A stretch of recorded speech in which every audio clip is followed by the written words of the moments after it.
আমি আপনাদেরকে একজন সফল ব্যক্তি সম্পর্কে বলতে চাই। জুলাইবিস রাদিয়াল্লাহু আনহু ছিলেন কালো মানুষ। কেমন?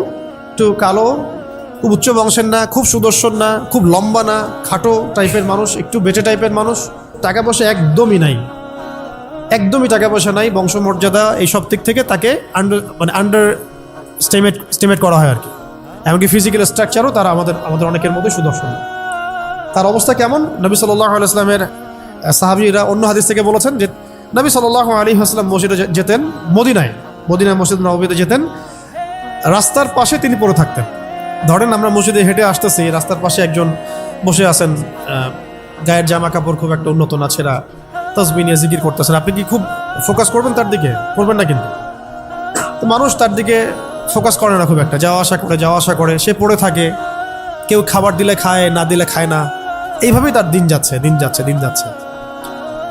কোথাকার ঘটনা এটা? মদিনায়, হিজরতের পরের ঘটনা। সাহাবীর নাম জুলাইবিস রাদিয়াল্লাহু আনহু।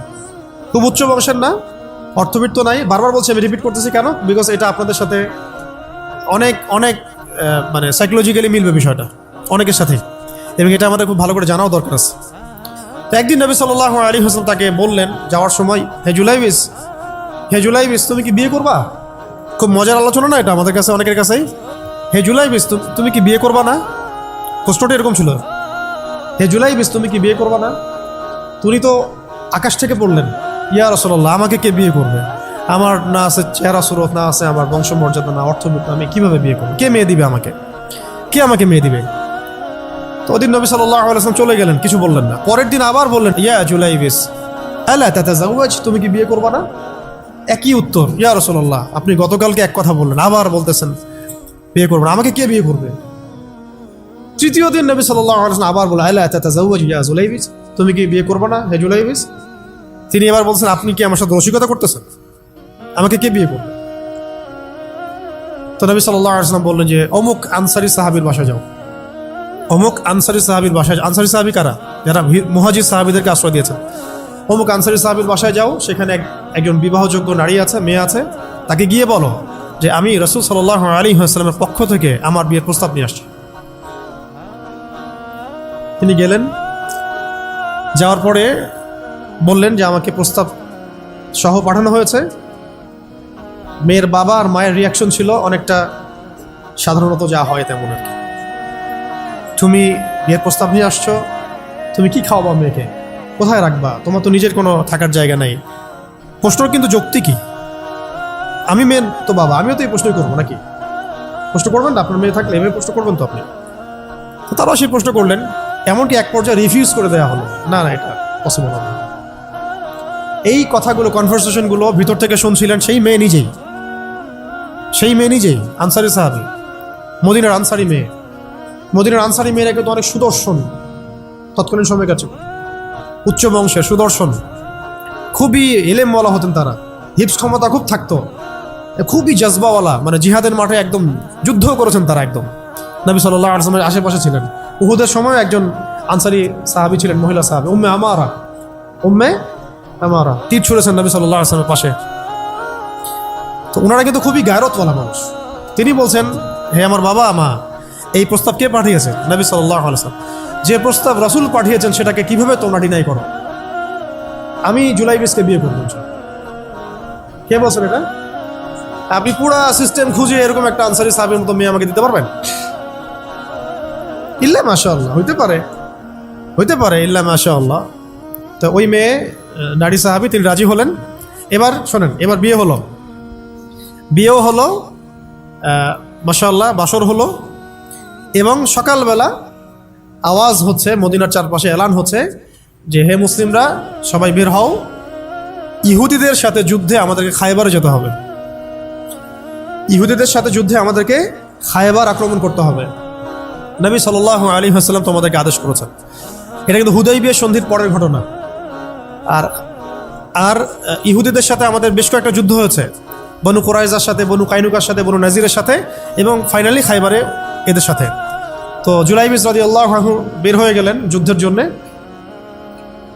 এবং খায়বারে যুদ্ধ হলো, খায়বার অবরোধ করা হলো, এবং খায়বার যুদ্ধের বিশাল হিস্ট্রি আছে, আপনারা পড়ে নিয়েন, লম্বা কথা। খায়বার দুর্গ জয় হয়, এবং এই দুর্গ পুরো জয় করতে, সবগুলো দুর্গ জয় করতে মোট 12 থেকে 16 জন মুসলিম সাহাবী শহীদ হন।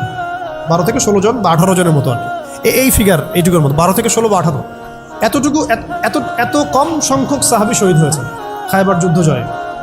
আর ইহুদিদের তো বহু ইহুদি মারা গেছে।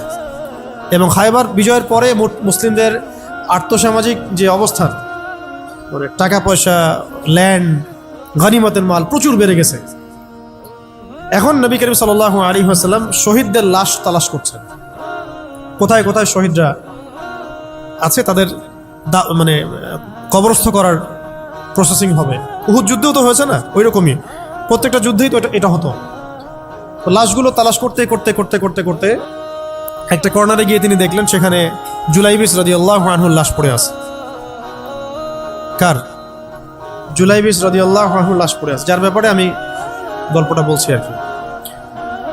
এবং তার গায়ে অসংখ্য তরবারের দাগ, ক্ষতবিক্ষত অবস্থা, এবং তার আশেপাশে মোট 1 2 3 4 5 6 7 8 9 জন ইহুদির লাশ পড়ে আছে। ছোট সাহাবী, বলেছি আকৃতিতে ছোট, খুব উঁচু বংশের না, অর্থ সম্পদ কম, দেখতে সুন্দর না। গতকাল বিয়ে করেছেন, কেউ তাকে বিয়ে দিতে যাচ্ছিল না। তার এক পাশে কয়জন ইহুদির লাশ? তার পাশে মোট 9 জন ইহুদির লাশ পড়ে আছে, মাঝখানে তার লাশ ক্ষতবিক্ষত অবস্থায়। এই অংশটুকু আপনারা পড়ে নিয়েন, পড়লে আরও ভালো ফিল করবেন, একা একা পড়লে আরও ভালো ফিল করবেন। নবী সাল্লাল্লাহু আলাইহি ওয়াসাল্লাম নিজে তার কাছে গেলেন। হাদিসের মধ্যে আসছে, সিরাতের কিতাবের মধ্যে আসছে, নবী সাল্লাল্লাহু আলাইহি ওয়াসাল্লাম নিজে তার কাছে গেলেন। যাওয়ার পরে তার যে মাথা, সেই মাথার পাশে নবী সাল্লাল্লাহু আলাইহি ওয়াসাল্লাম বসলেন। বসার পরে নিজের হাতে জুলাইবিস রাদিয়াল্লাহু আনহুর চেহারা থেকে এরকম করে ধুলাবালিগুলো সরান নবী সাল্লাল্লাহু আলাইহি ওয়াসাল্লাম। তার গা থেকে রক্তগুলো আমাদের নবী সাল্লাল্লাহু আলাইহি ওয়াসাল্লাম মুছলেন, আদর করলেন, চুলগুলো ঝাড়লেন। দৃশ্যটা চিন্তা করেন, তার চুলগুলো তিনি ঝাড়তেছেন, চেহারা থেকে রক্তগুলো মুছতেছেন। কে? নবী সাল্লাল্লাহু আলাইহি ওয়াসাল্লাম তার চেহারা ধুলাবালিগুলো মুছতেছেন। নিজের এই পায়ের মধ্যে, উরুর মধ্যে তার মাথাটাকে নিয়ে এসে রাখলেন নবী সাল্লাল্লাহু আলাইহি ওয়াসাল্লাম। রাখার পরে এভাবে আদর করতেছেন। আর এরপর উপরের দিকে তাকালেন, তার জন্য তো দোয়া করলেন, উপরের দিকে তাকালেন, তাকে চোখ নামাই নিলেন। সাহাবা একরাম তো আশেপাশে আছেন অনেকেই, বললেন যে ইয়া রাসূলুল্লাহ, আপনি এমনটা কেন করলেন, চোখ নামাই নিলেন কেন? তখন তিনি বললেন যে আমি দেখলাম যে জান্নাতের হুরদের মধ্যে অসংখ্য হুর ছুটে আসতেছে, কে জুলাইবিসকে আগে বরণ করবে তার জন্য। তিনি নিজে কাঁদলেন, জুলাইবিসের জন্য নিজে কাঁদলেন, নিজের হাতে তাকে এভাবে উঠালেন। তিনি ছোট মানুষ ছিলেন। এরপর 2 হাত দিয়ে তাকে উঠাই নিজের হাতে তাকে দাফন করলেন। দাফন করার পরে তিনি বললেন, ইয়া জুলাইবিস, হে জুলাইবিস, আনতা মিন্নি ওয়া আনা মিনক, তুমি আমার অংশ, আমি তোমার। হে জুলাইবিস, তুমি আমার, আমি তোমার। হে জুলাইবিস, তুমি আমার, আমি তোমার। এই কথাটা বললেন কে? নবী সাল্লাল্লাহু আলাইহি ওয়াসাল্লাম। এখন আপনাদেরকে আমি সাফল্যের মানদণ্ড কিভাবে বোঝাবো? এর বাইরে কোনো ভাষা নেই আমার কাছে। সাফল্য বলতে কি বোঝান? এই সিস্টেম সাফল্য বলতে কি বোঝায়? এই ওয়ার্ল্ড অর্ডারটা সাফল্য বলতে কি বোঝায়? এই বস্তুবাদী জগৎটা আমাদেরকে সাফল্য বলতে আসলে কি বোঝায়? সাফল্য বলতে বোঝাচ্ছে ইমান। সাফল্য হলো ইমান, বিশুদ্ধ আকীদা, বিশুদ্ধ আমল, আল্লাহর আনুগত্য, রাসূলের আনুগত্য, দুনিয়ার জীবনে মুসাফিরের মতো থাকা, যতটুকু প্রয়োজন ততটুকু সন্তুষ্ট থাকা, একজন নেককার স্ত্রী, সুসন্তান সন্ততি, আদর্শ একটা পরিবার, হালাল একটা রিজিক, বাস। ইসলামের জন্য দাওয়াত, তাবলীগ, মেহনত, দিন প্রতিষ্ঠার চেষ্টা, প্রয়োজনীয় জিহাদ, প্রয়োজনীয় শাহাদাত। আর কি আছে সাফল্য বলতে? এরকম সাহাবী একজন নয়, কিন্তু এক একজন সাহাবী সম্পর্কে এক একটা করে কথা বলা যাবে। হানজালা রাদিয়াল্লাহু আনহুর নাম শুনছেন? হানজালা রাদিয়াল্লাহু আনহু, তিনিও বিয়ে করেছেন একদিন। তার পরের দিন সকালে উহুদের যুদ্ধে গিয়েছেন। 70টা আঘাত সহ্য করেছেন, বলা হচ্ছে কিতাবের মধ্যে 70-80টা আঘাত তার দেহে ছিল। শহীদ হয়েছেন। উহুদ যুদ্ধে যখন সাহাবীদেরকে দাফন করা হচ্ছে, তখন তিনি নবী সাল্লাল্লাহু আলাইহি ওয়াসাল্লাম দেখলেন হানজালা রাদিয়াল্লাহু আনহুর লাশটা ভেসে আছে, বাতাসে ভেসে আছে, এবং লাশটাকে পানি ঝরতেছে। সাহাবীরা জিজ্ঞাসা করলেন, ইয়া রাসূলুল্লাহ, এটা কেমন, এটা কিভাবে হচ্ছে? তখন নবীজি বললেন যে হানজালা গত রাতে বিয়ে করেছে, গোসল করার সময় পায় নাই, সে সকালবেলা চলে আসে যুদ্ধের মাঠে। ফেরেশতারা তাকে গোসল দিচ্ছে, এটার পানি পড়ছে, আমরা দেখতে পাচ্ছি। সাফল্যের সংজ্ঞা আসলে কি? তো আল্লাহ পাক আমাদেরকে আসলে দুনিয়ার হাকিকত বোঝার তৌফিক দান। কিছু কিছু আইডিওলজি আছে যেটা আপনার ভিতর চলে আসলে বাকি সব ঠিক হয়ে যাবে। আর এগুলোর যদি ভিতরে ঠিক মতো না বলবৎ হয়, আপনাকে আমি ডালপালার ক্রাইসিস সমাধান, ওয়ার্ল্ড অ্যাফেয়ার্স, ইকোনমি এইসব বুঝে দিনের দিকে হেদায়েত দিতে পারবো না আমরা। কিছু বিষয় ভিতর থেকে আসতে হবে, যে আগে আপনাকে হাকিকত বুঝতে হবে আসলেই দুনিয়া কি, আখেরাত কি, গন্তব্য কোথায়, কোত্থেকে আসছি, কোথায় যাব, কোত্থেকে আসছি, আমরা যাব কোথায়, কোত্থেকে আসছি, যাব কোথায়, মাঝখানের সময় আমার কাজ কি, কে আমার নবী, কি আমার দিন, আমার দিনের মৌলিক বিষয়গুলো কি, দিনের ইলম কি, আমল সালেহ কি, দিন প্রতিষ্ঠার মেহনত কাকে বলে, কি করলে আল্লাহ পাক আমাকে কালকে আমাদের মাঠে নবীদের, শহীদদের, সিদ্দিকদের সাথে হাসর করাবেন। এটা হলো সাফল্যের মূল কথা। এর মানে এই না যে দুনিয়াতে আমরা কিছুই করব না, ব্যবসা করব না, আমরা চাকরি বাকরি করব না, আমরা মানে মুআমালাত মুআশারাত করব না, বিষয়টা তো এমন নয়। কিন্তু কথা হচ্ছে আমাদের মূল উদ্দেশ্যটা কি হবে। স্ত্রী সন্তান তো আমাদেরও আছে, কেন আপনি তাদের ভরণ পোষণ দিবেন, কেন তাদেরকে আপনি বড় করবেন সুন্দর করে? বিকজ তারা আপনার জন্য রিজিকের অংশ, তারা আপনার সদকা জারিয়া, তাদের উপর আপনার হক আছে, আমার উপর তাদের হক আছে। যার যার হক আমি কেন আদায় করবো? আল্লাহর সন্তুষ্টির জন্য, আল্লাহর সন্তুষ্টি অর্জনের জন্য সব কাজ করা, রাসূলের তরিকায় সব কাজ করা এবং হালাল খেয়ে কাজ করা। এগুলো আমাদের সবাইকে যত দ্রুত সম্ভব এগুলো ঠিক করে ফেলতে হবে। অলরেডি আমরা 15 বছর নষ্ট করে ফেলছি। এখন থেকে যদি স্টার্ট করে আপনি আরও 10 বছর পড়াশোনা করেন এবং দিনের জন্য কাজ করতে থাকেন, 10 বছর পরে আপনি নিজেই ফিল করবেন যে যদি কাশ আমি আরও 10 বছর আগে থেকে শুরু করতাম। প্রত্যেক সেই ব্যক্তি যে স্টার্ট করেছে, হেদায়েত পেয়েছে, সে ফিল করেছে যে কাশ এই কাজটা আমি আরও 10 বছর আগে করতাম। কারণ কিয়ামতের মাঠে কেউ যদি 70 জন নবীর সমানও নেকি নিয়ে উঠে, সেও মনে করবে ওই দিন আমার কোনো নেকিই নাই, আমি কিছুই করি নাই। দিনটি এতটাই ভয়াবহ হবে, ওটা নিয়ে আমরা ইনশাল্লাহ পরে একদিন কথা বলব। এখন আজকে লাস্ট অংশে যে আজকের জন্য যতটুকু ওটা বলছি, যে আল্লাহ রাব্বুল আলামিন আমাদেরকে মানে একেবারে তো 1000 বছর হায়াত দিয়ে পাঠান নাই দুনিয়াতে। এই কারণে এই উম্মতের উপরে আল্লাহ রাব্বুল আলামিনের অনেক বড় রহমত আছে, দয়া আছে। কিছু কিছু অকেশন আল্লাহ পাক দিয়ে আমরা খুব সহজেই বেশি নেকি হাসিল করতে পারি। তার মধ্যে যেমন রমজান মাস, লাইলাতুল কদর ইত্যাদি। ঠিক এরকমই রমাদান মাসের পরে সবচেয়ে মর্যাদাপূর্ণ যে মাসটা আল্লাহ রাব্বুল আলামিন আমাদেরকে দিয়েছেন সেটা হলো এই মুহররম। এই মুহররম যেটা আমরা এখন অতিবাহিত করছি, এই মাসটাকে আল্লাহ পাক বলেছেন যে এটা হচ্ছে আল্লাহর মাস। এটা কার মাস? তার বাকি মাসগুলো কি আল্লাহর নয়? অবশ্যই। এটা বোঝানো হচ্ছে এটা আল্লাহ পাকের কাছে অনেক বেশি মর্যাদা মণ্ডিত, সম্মানিত। রক্তিম আকাশ থাকে দেখবেন এই মাসের মধ্যে, রক্তিম আকাশ থাকে, গধূলিটা অনেক রক্তিম হয়। তো এগুলোর আধ্যাত্মিক ইন্টারপ্রিটেশন আমি যাচ্ছি না, কারণ আমাদের এই ওয়ার্ল্ড আধ্যাত্মিক বিষয় অতটা বুঝে না। এখন মূল কথাটা হচ্ছে এই মাসটা আল্লাহর মাস। নবী সাল্লাল্লাহু আলাইহি ওয়াসাল্লাম বলছেন এই মাসে একটা দিন আছে।